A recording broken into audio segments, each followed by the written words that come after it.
I think this is actually one of the first times where I've ever had an opportunity to start early, actually, on a presentation. I'll try not to abuse that by running this late as well. But thank you very much for sticking around for a late afternoon session on the last day of the conference. I know that's asking a lot. My name is Mike Hines. I'm a developer evangelist with the Amazon App Store. And today I get to share with you what we've learned by looking at 600,000 apps in our own App Store about organic downloads. Now, okay, why do you care about organic downloads? On average in our App Store, it turns out that about half of the app opens that you'll get come from organic visits to an app store. Ours, Google Play, iTunes, people going there with something specifically that they're searching for or going there to browse. The point is, they're going to hit your app detail page, your app's product page in the App Store, and that's really your last chance to convert a customer, potential customer, into an actual real customer. And so one of the things that we were able to do that was really quite nice is work with Chartboost and StoreMaven on getting data from other app stores, from the iTunes Store and the Google Play Store, so that we got real data from those stores that actually matched really well what we found in the Amazon App Store. Now, before I start talking about some of the really important things that we learned, I want to share with you some of the sneaky tips that people have tried to use. Now, if you think that putting in a solid, hard day's work is for suckers, you might like this. If you think multi-level marketing is a path to riches and maybe you cheat on your taxes, these sneaky tips might work for you. So one of the first things that we see people do is, think about it. There are a lot of really good games out there, right? There's Cut the Rope, there's Angry Birds, there's Minecraft. Why reinvent the wheel, right? Go ahead and make a copycat and take the name, or at least the idea of the name. Cut that rope. Hey, that hasn't been copyrighted yet. Or maybe Minecraft. Yeah, that's a good one. And change a couple of the colors in the squares on the logo so you don't get in any copyright problems there. Yeah, people will download it and they'll be disappointed. But, hey, maybe they won't notice because, maybe you ripped off the whole game too. Talk about not working hard. Now, sometimes you actually need a big celebrity to help move a product that maybe you ripped off from someone else. You guys know that the Kim Kardashian app made $40 million in one quarter. Heck, wouldn't you like a celebrity to help you make $40 million? Katy Perry loves Match 3 games. And if you just made a Match 3 game, that's as good as endorsement, right? You might as well have her endorsement. So steal her picture, put it on your app product page, and if the app doesn't do well, no harm, no foul. If you end up making $40 million a quarter, then cut her in. She'll be fine. She never had to do any work anyway, right? So steal that. Now, you do need good reviews if you want a good ranking. That's hard. That might actually require work and making a fun game. To heck with that. Go ahead and pay people for 5-star reviews. Dump a whole bunch of in-app game items or a whole bunch of soft currency on them for a 5-star review. Why not? It's easy, and your cost of goods sold is zero for bribing people. Why not? Why not? Because there are still players out there who can't be bought, particularly if your game ripoff is really lousy. But hey, don't worry. You guys are developers. And instead of working really hard to make your game good, just write a bot that can submit reviews for you. Heck, if you're clever, you can probably have 1,000 5-star reviews submitted in about 0.8 of a second. Talk about a path to easy riches, right? Okay. These are some of the funnier things that we've seen on the Amazon App Store from people who really don't want to work. But I'm just kidding about that. That's actually a terrible idea. And one of the reasons it's a terrible idea is because we catch people who do this kind of stuff. And we almost always pull their app out of the store, and we almost always blacklist the developer so they can't publish any more apps. Now, if you only kind of gently borrow IP, really think hard about that too, because if someone rips off your game, your ability to make an IP violation claim really doesn't hold up if you're kind of flexible on the IP laws yourself. So really, you need to play it straight, and you actually do need to work hard. But that still means that you've got to somehow, on your app's product page, you've got to demonstrate value to the customer if you want to go up and rank and get more downloads. So this is where it comes in handy to actually look at what's been working on the Amazon App Store and what Chartboost and Store Maven have been telling us. I mean, you guys get that your job doesn't end at code freeze, right? You know that you've got to actually market your app, and your landing page is the best place to start. You've got to answer some questions about your app, but there's no one better suited to do that than you are. The first thing I want to talk about is the app name.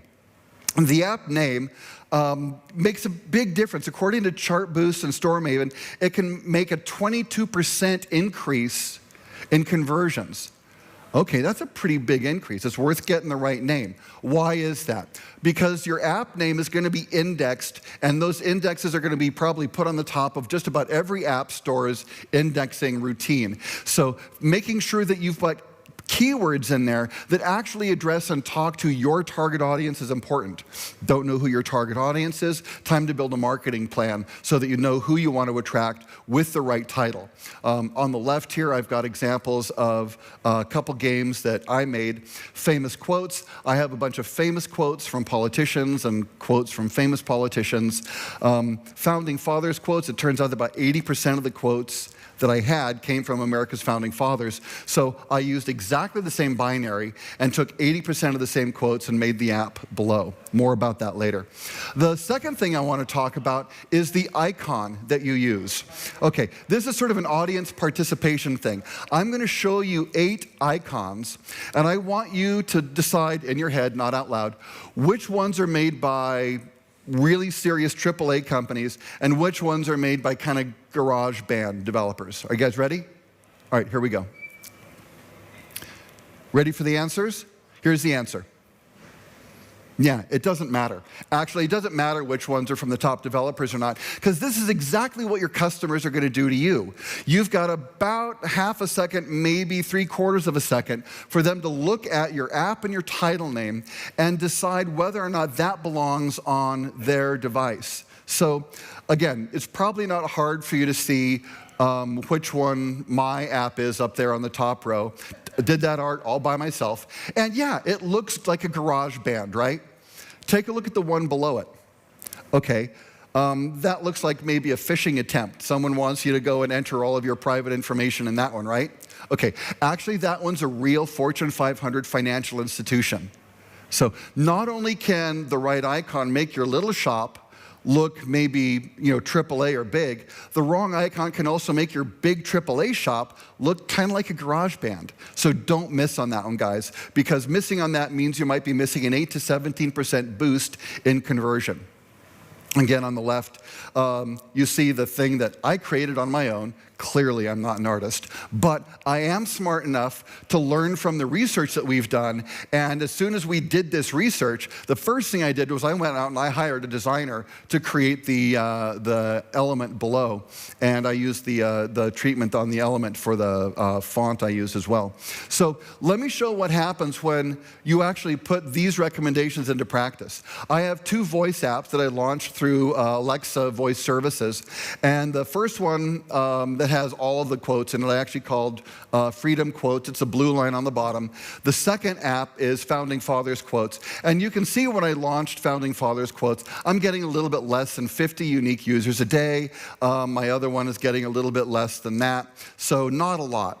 Well, I figured I'd go ahead and do some marketing. So I did a Facebook campaign for both apps. I put the same amount of money, the same parameters for both apps.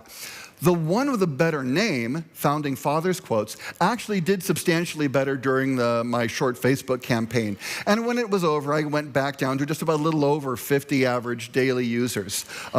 Not so much of a bump for the app whose name my customers didn't like. Well, I tried a Twitter campaign, again, putting the equal amount of money into both campaigns. I got a fairly small bump, actually, for Founding Fathers and the other one. And then I changed the icon.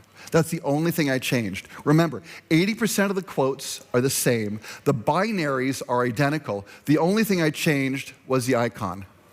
And I saw a nice big hit, worth more than the money I spent on Twitter and Facebook combined. And it leveled off, 150% higher than it did with the old icon. Okay, I'm thinking this is pretty good. So I repeated the exact same Facebook campaign that I used earlier on this app.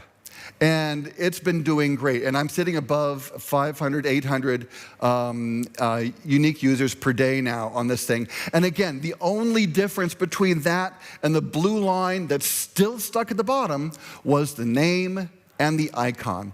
Pretty much other than that, they were identical apps. So if you guys don't think that it matters to do A/B testing on which ones really attract your customers, look at what happened. And this could very well happen to you when you try the same thing. All right, that's not the only thing you get to play with when you're on your product page or your detail page. You also get to play with screenshots. Screenshots is a great place to show why your game is fun and why it's compelling. Sometimes the screenshots showing gameplay are a little complicated and it's kind of hard to understand what they mean. This is a great place to go ahead and annotate that with text. Madden on the top, we've got Hearthstone on the bottom. It's always good to show gameplay. In the case of Hearthstone, though, what do you show? Because the gameplay kind of needs to be described. Well, they're showing one of the things that makes the game unique. It's beautiful cards. Okay, I don't know where beautiful cards and hone your skills comes in, but it's a nice screenshot that describes some of why the game is unique and fun. Absolutely choose to do this. Again, people aren't buying your splash screens. They're not buying your login page. Please don't spend your valuable screenshots showing that kind of stuff. If you want to show your menu, have a really good reason to show the menu. Most players will never play the menu, but only do that if you've got a very good reason, and then annotate it with text. The next thing you can show is a video. This is really super important, guys. When you have a video, please show gameplay. Trailers are nice, but nobody will play the trailer. If you can't sell someone on the gameplay, it's going to hurt. So what does a good video look like? Well, let's actually cue up the first video there. And we'll take a look at what a fairly simple video does. And any of you could do this right now with your own apps. Basically, it's just a video of gameplay and a little bit of music.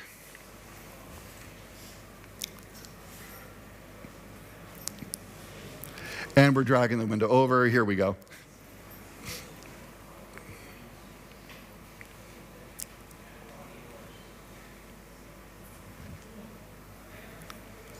Oh, you clicked on the screenshot. Go ahead and close that, and then click on the link to the watch video. There you go.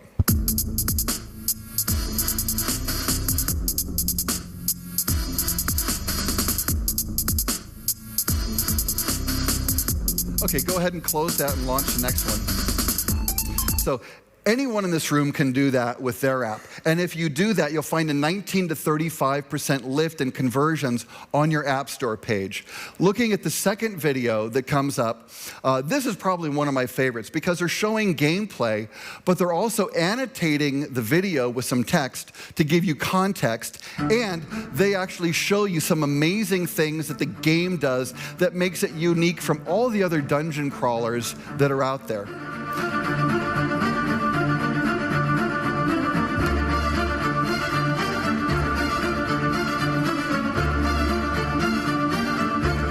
Music too. So some great combat. Hey, also you can develop your character in this game too. But what makes this game really unique is this. You can draw designs on the screen with your finger to cast spells. The one coming up here, this is my favorite. You draw a circle around all the ranged attackers, they get sucked in, and then you just hack them down with your broadsword. Absolutely love that. So now you can see the gameplay. It's attractive. You can see what makes it special, the fact that you can draw on it with your finger. And this is a compelling video. I mean, after looking at that, I bet you some of you are thinking, hey, maybe I'll go ahead and download this and try this out. That looks kind of cool.